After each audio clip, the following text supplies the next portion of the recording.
Gentlemen, hey, congratulations on the estate. Thank you so much. Thank you. So how did it feel that the film was showcased at the Newport Film Festival earlier this month? Yeah, it was obviously a huge a huge source of excitement for us.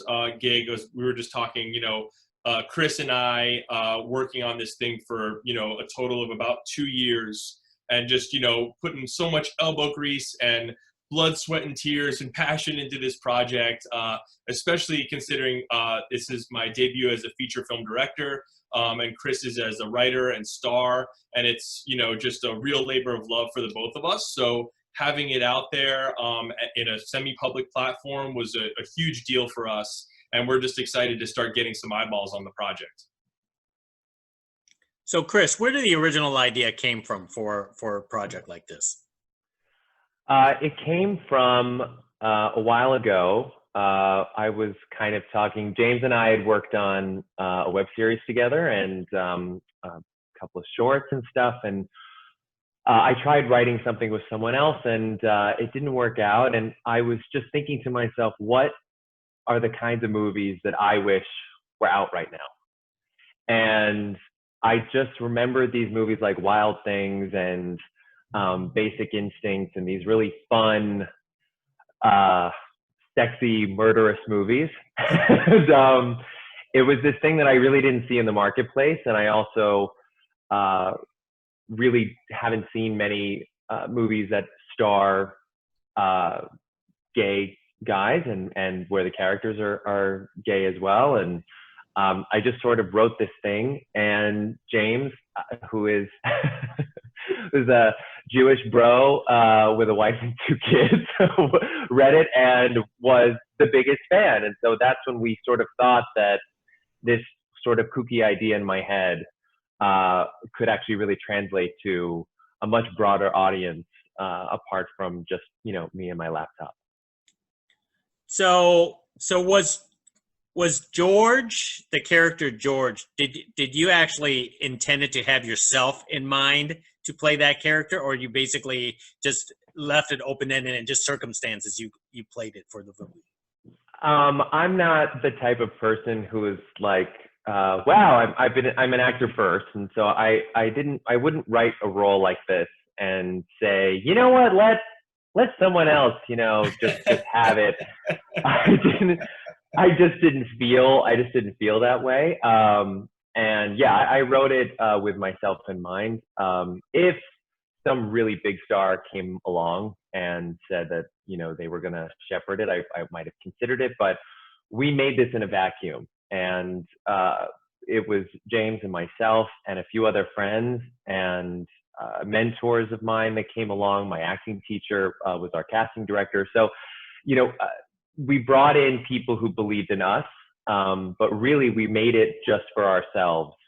And we really tried to stay true to that throughout the entire process. Yeah. I was going to say, I'll second that. And I'll go so far to say no one else could have played this role.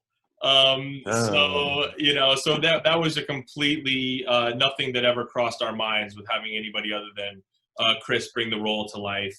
It is so in his tone, and this beautiful, brilliant, weird, wild roller coaster of a world that came from him, and the genesis of his beautiful mind. There he is, my beautiful mind, my boy right there, Russell Crowe.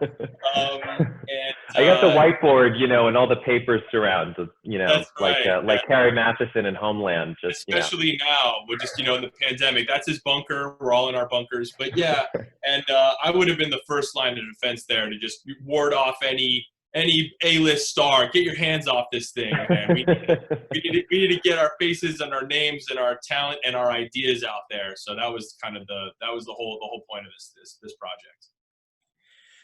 So I understand both of you worked on several shorts before together. So how did this relationship even blossom even after all that? Because it looks like it brought you both even together even more.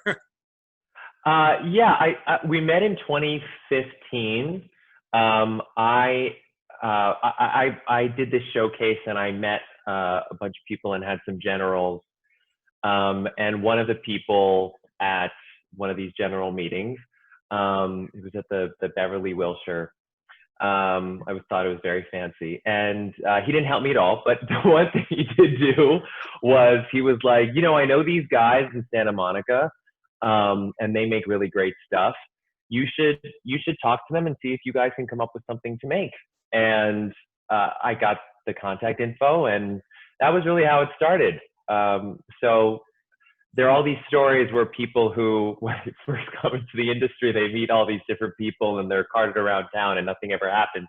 That's true for me too, except for this one thing. And it was really kismet. It really was. Yeah, 5 years. My gosh.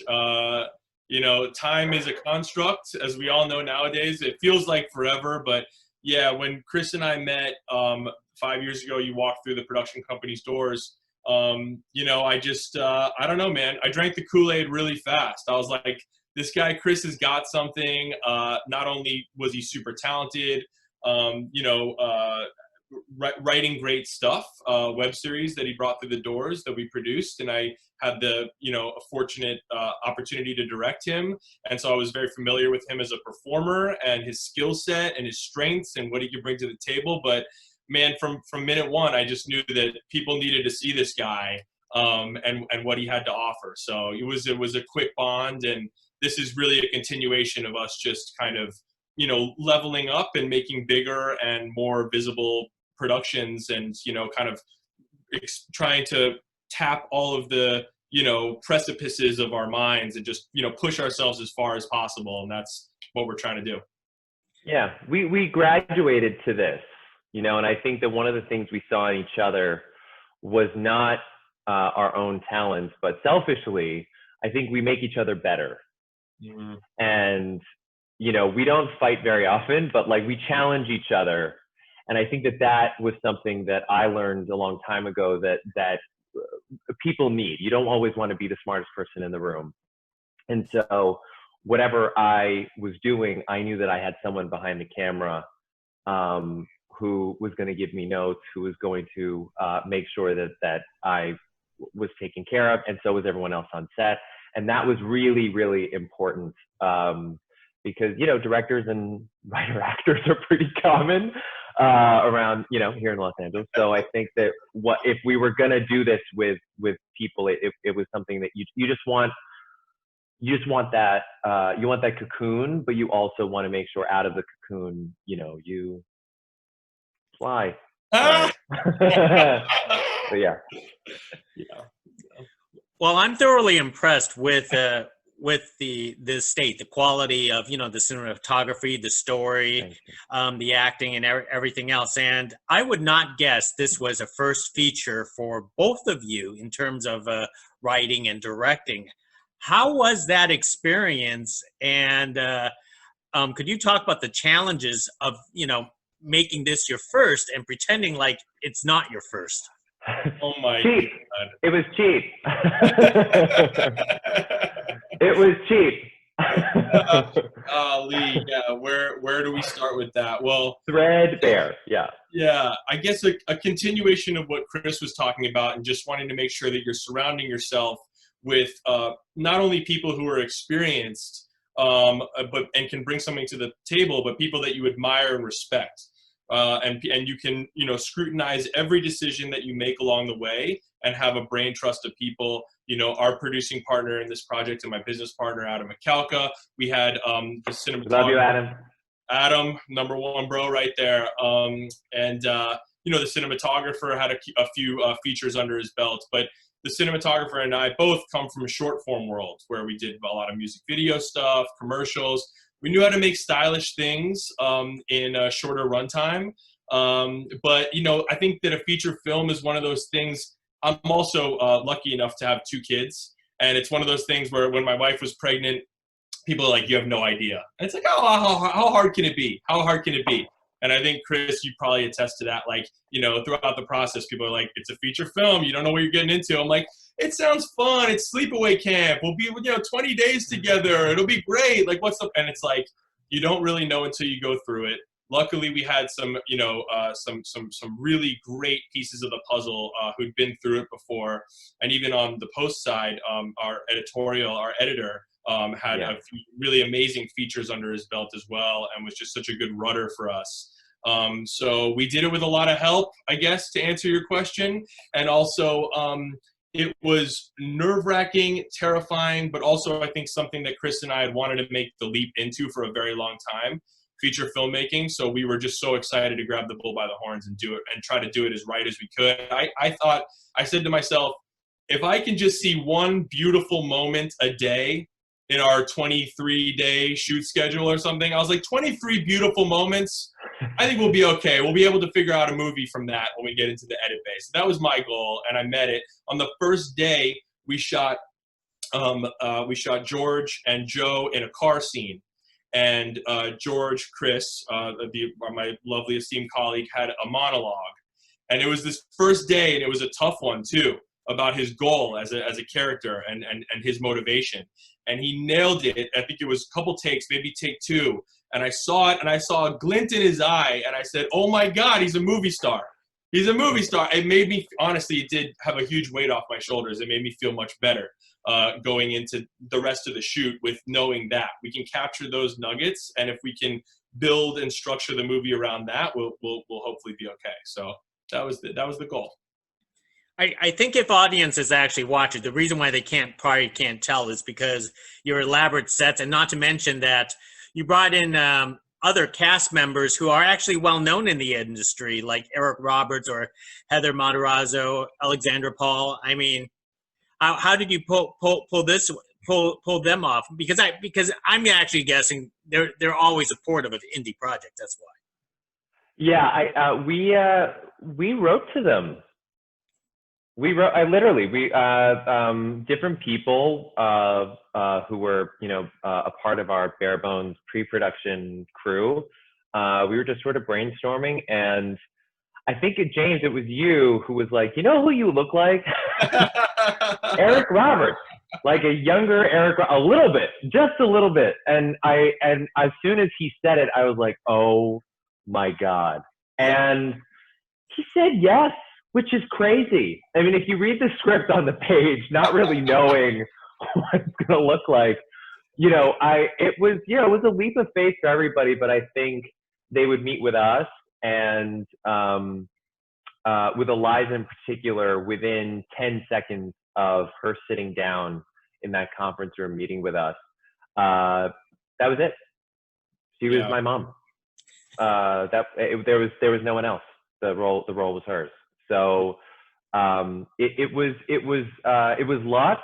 It was pleading, and it was also maybe their schedules were free, and they wanted to be part of something that they didn't know how it would turn out, but they took the leap of faith with us. Well, and it was a huge deal, getting the ball rolling with casting this thing up. Obviously, we started with Chris as George, but as Chris mentioned, one of his acting teachers, Donna Morong, was the casting director on this, and just shout out to Donna Morong, my mom, my Jewish mother. Yeah. Eliza's your mom, but I mean, man, she really did us a huge solid, and she believed in this project. Like Chris said, people, the scripts, Chris, that you wrote, just got people so jazzed and energized about this project, and Donna was one of them. And so we just started, getting these pools of talent, and we had a lot of great people to choose from too. A lot of people came in and were amazing. They read for the detective and the lawyer, and it was kind of an awesome, impossible choice in a lot of ways in some of these moments. Yeah. But it was great. It was really, hats off to Donna and casting department. Absolutely. A little bit off topic, but the funniest thing is when I was watching the movie, I could close my eyes, and when I hear Chris's voice, for some unknown reason, I thought it was like Ryan Reynolds in the movie. I knew you were going to say that. I keep getting this. I don't know what it is. I watched Van Wilder like a lot as a kid, Because it was one of those movies that was very raunchy and like, you know, if you could get your hands on, you know, one of those DVDs in middle school that people passed around, that was one of them. And so I think that was part of it. But I think what it is more than anything is that there are very few guys who have a really, really good sense of humor and can make sarcasm or smarm or something into hopefully something that's watchable. And so maybe in my attempt to do that, of the very few people who do that successfully, Ryan is probably the most successful. I think that's probably why we're hearing that so often. But that is just like literally the biggest compliment, so, especially his voice, because his two biggest movies, you don't even see his face. He has the mask on. So that's very kind of you. Thank you. Hey, not a problem. Maybe you could audition for the next Deadpool and just just replace him on the voiceover part. Exactly. Who would know, right? If you can't come in for a day of looping, you know, that's you know, yeah. So one of the things that I want to say it's one of those things that makes this movie unique is the sexual triangle or the sexual web between family members that could make some people kind of cringe, especially towards the twists and turns. Talk about the development of that, and obviously, you know, Eliza was perfect in that role too. I mean that was basically one of the heart of the story. Yes. For this, yeah. Well, spoiler alert for any viewers, but yeah, the idea of having, I think I grew up around a lot of, I have an older sister, and I, you know, my mother and my sister and I are very close, even though I'm very close with my dad as well. But like, I always had a lot of girls growing up that were a little bit older than me that were kind of like my girls. And so I thought writing a character for me who I would want to be sort of doing a tete-a-tete, you know, rat-a-tat-tat kind of dialogue with, and it was embodied in one of those types of older girlfriends that maybe weren't the best influence, but were really great to be around and really fun to be around. If we could capture that energy, that would be really fun. And with the twist at the end, I think the crux of it was that we wanted this family who was willing to kill each other for money. If you're already doing that, family doesn't mean anything to you. And if you know, familial bonds, blood, you know, whatever binds you, there's nothing that binds these people together. Not marriage, not family, not money, nothing, just themselves.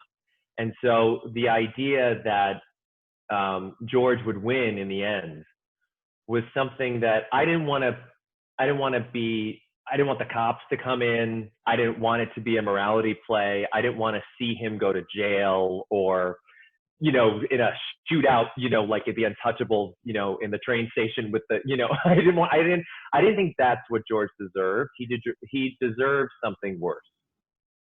And the idea that there was another family member who had a bigger plan and who was smarter than him all along was the type of twist and humiliation that I think would give him the biggest choice that he had to make in that moment. And that's really where that came from. And on top of that, I think I think it was really important to in the script at the very beginning, I wanted Joe to look a little bit like George, and I didn't want anyone to know why, and how he inexplicably is a hitman and comes into their lives at just the right moment was something that we knew people would always be like, oh, that, you know, that is a little suspect, and we wanted the surprise to be a real surprise. Hey guys, just jumping in here. Sorry, we have time for about one more question, Gig. Absolutely. Let me just wrap it up with one more thing, because we're obviously talking via Zoom right now, and And so what I would like to know is how are you guys staying creative and sane during times like this? I'll start. Yeah, it's difficult. I'm sure it's difficult for everybody. But the good thing is, you know, we had a movie to finish up, really, and to put the final bow on at the beginning of the quarantine. So even though that was a little bit tricky and trying to get monitors to our colorist and to our DP and to me and to Chris and to everybody in disparate rooms, that was a little tricky. But once we dialed that in, we had work to do. And in fact, that actually created some good busy work for us. So we're able to finish this movie. And also, you know, since Chris is a writer as well, and since, you know, I work in short form and all different areas of the video space, there's always stuff kind of coming across my desk as well. And the industry is starting to get pretty crafty with, you know, how to do stuff. You know, I've worked on some remote shoots now. I've worked on some stuff that's been COVID friendly and smaller crews. And also, as I mentioned, I have 2 kids and a wife as well. So I think I have my hands full, weirdly enough, in the quarantine. But I don't know. And Chris, I think you can see a dog door, a puppy gate there. So Do you want to know how I stay sane? If we have a second, I'll show you how I stay sane. Ready? Sure. Ready? Let's see it. Oh man, is that a finale or what? Was it worth it? Was it worth it? Say hi. Hey. This is how I'm staying sane. No writing's getting done, but I am staying sane. Oh My man, little baby. That's it. he's a sweetie. Excellent. Well, hey, gentlemen, hey, congratulations on this state, and hopefully I get to see your guys' next project again, and for more of the same stuff. This is terrific. We would love that. Thank you so much, Gabe. Thank you Appreciate so the much. opportunity. Good talking to you. Thank you. Thank you. Bye. now. Bye-bye.